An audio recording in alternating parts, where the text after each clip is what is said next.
All right, so I went ahead and tried to figure out how to get a custom sensor plugin to work, because that would be a useful thing to have, it looked like. And it turns out that you can't do custom sensors in Gazebo. If we go ahead and look at the SDF spec, if we look at sensors, we have our sensor object here. A sensor must have a type, and it must be one of these types here in this list. And that set of types is hard-coded into Gazebo, and so they have special behavior to implement, for example, a thermal camera or a magnetometer or whatever. So you can't actually use the sensor tag in the SDF files for custom sensors. But we do have two entry points where we can do sort of arbitrary logic in Gazebo sensors, and that can be used to do things that can't easily be accomplished otherwise.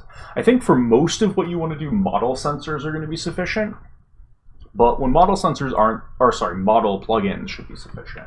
But when model plugins aren't sufficient, for example, there's a wind plugin here that creates wind for flying robots.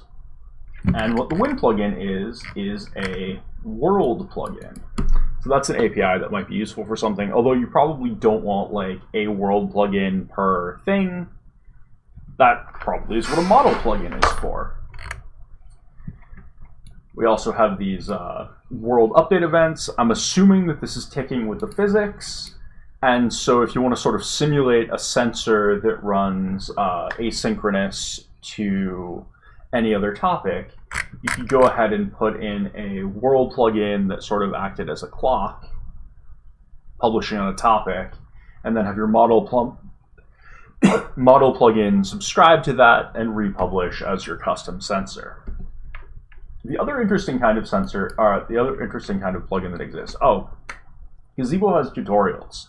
I recommend going through these tutorials if you want more information, because documentation, especially in the form of tutorials, is more useful than anything that I can tell you, because you are the one who knows what you actually want to figure out.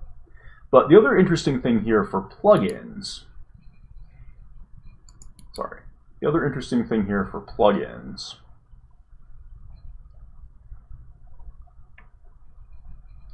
is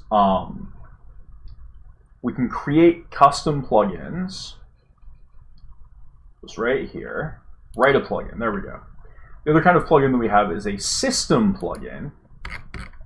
And a system plugin is going to give us access to the sort of Gazebo runtime to the point where we can go ahead and get called on every frame. So if we want to get called every time the GUI updates, we can do that. If we want to get called every time the world updates, a world plugin is going to do that. And that'll give us the flexibility to sort of implement arbitrary logic in Gazebo, which should be sufficient to complete your Gazebo simulation for the project. So good luck with the project, and we will have some exciting new thing to cover for next week.